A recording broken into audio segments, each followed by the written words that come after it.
Welcome to Pre-Columbian America, the Protestant Reformation, and Iberian Exploration. This is Melinda Klein. The motivations of Iberians, these are the Spaniards and Portuguese on the Iberian Peninsula, during the 15th century to leave their homeland in search of honor, gold, and the glory of God, are many. These motivations were mixed with apprehension and the hope of discovery, leading to the glory of God in one hand and the riches in the other. Motives were work and economic motivation. In addition, it was the desire to escape an old society or to build a new one. This lecture illustrates the Americas before the coming of Columbus and the conquistadors from Spain after him, the Protestant Reformation led by Martin Luther, a PhD student seeking reform of the Catholic Church, the printing press and the influential ways in which new ideas were spread among literate populations, and more. After all, Spain and Portugal are on the western fringe of the known world in the West. After 1492, the Empire of Spain not only would become united, but would have a new destiny after the fall of Granada and with the efforts of Christopher Columbus and his crew.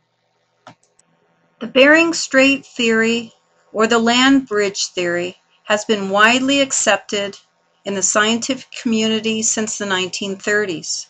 This model of migration into the New World proposes that the people migrated from Siberia into Alaska, tracking big game animal herds. The Clovis culture is a prehistoric Indian culture that first appeared in the archaeological record of North America around 11,500 BC at the end of the last ice age.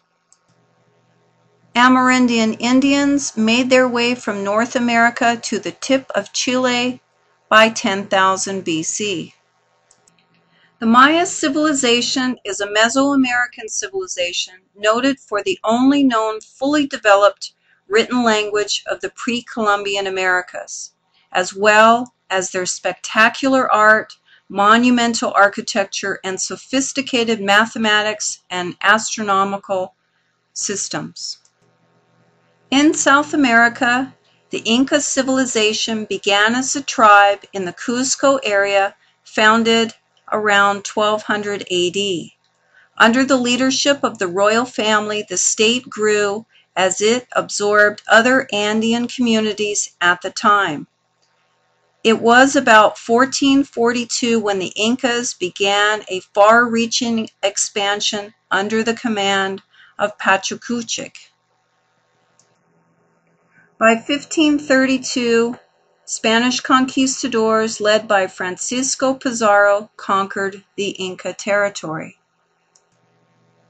Martin Luther in the 16th century was a German monk and a PhD student of theology who became a priest and professor.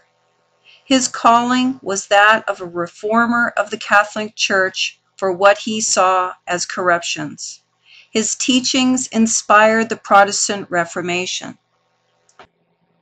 Due to the recent development of the printing press, Martin Luther's writings and later that of John Calvin were widely read, influencing many subsequent Protestant reformers and thinkers, giving rise to a diversified Protestant tradition not only in Europe but would spread later to America.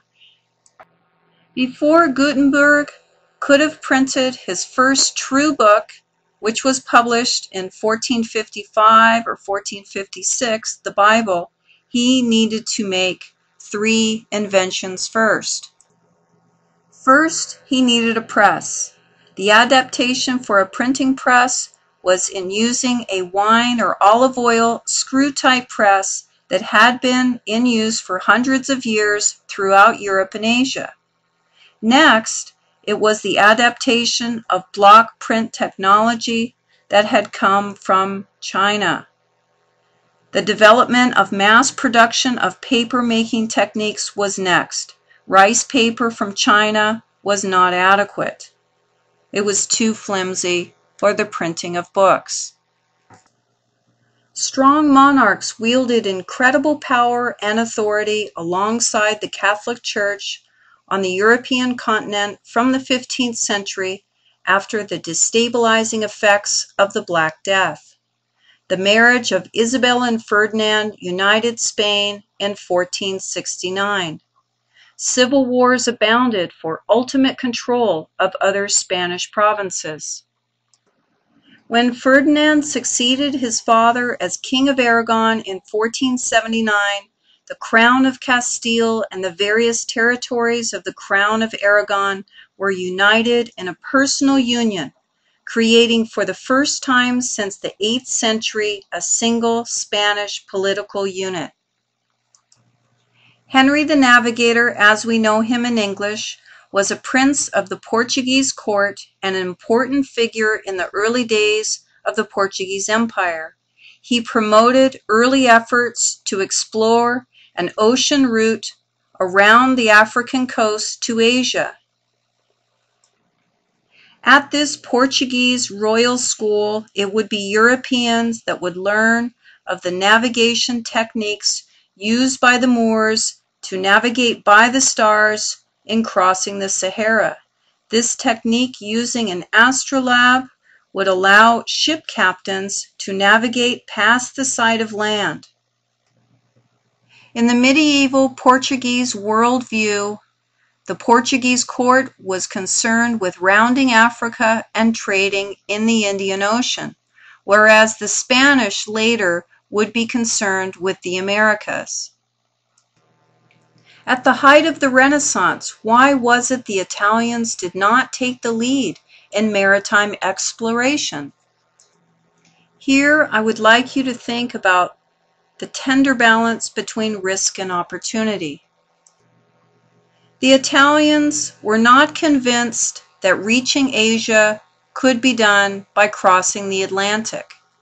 Not only that, but the Italian merchants had a long history of doing business with Muslim traders for Asian goods. For the Iberians, after the Reconquista, 700 years of fighting against the Muslim Moors, the last thing on their list was to do business with them. So then it was the Portuguese and the Spanish, supported by the crown, bankers, and sea captains, in search of trade, made their way to Asia without doing business with Muslim traders.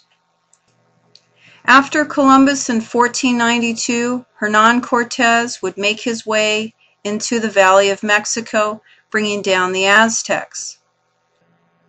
A mountain of silver was discovered, called Potosí, and this would create huge wealth for the monarchs of Spain. With the Treaty of Tordesillas in 1494, Spain and Portugal divided up the exploration of the world with the blessing of the Vatican. The encomienda and mita labor systems were forced labor systems used across the Spanish Main. The West African gold and/or Ivory Coast was the largest exporting territory in slaves and luxury items from the interior. African slaves, as it will be shown later, in the majority were used in the Caribbean and Brazil. This was due to one factor, the high death rate of slaves used to grow and process sugarcane, the most popular tropical export crop, producing molasses, sugar, and of course rum.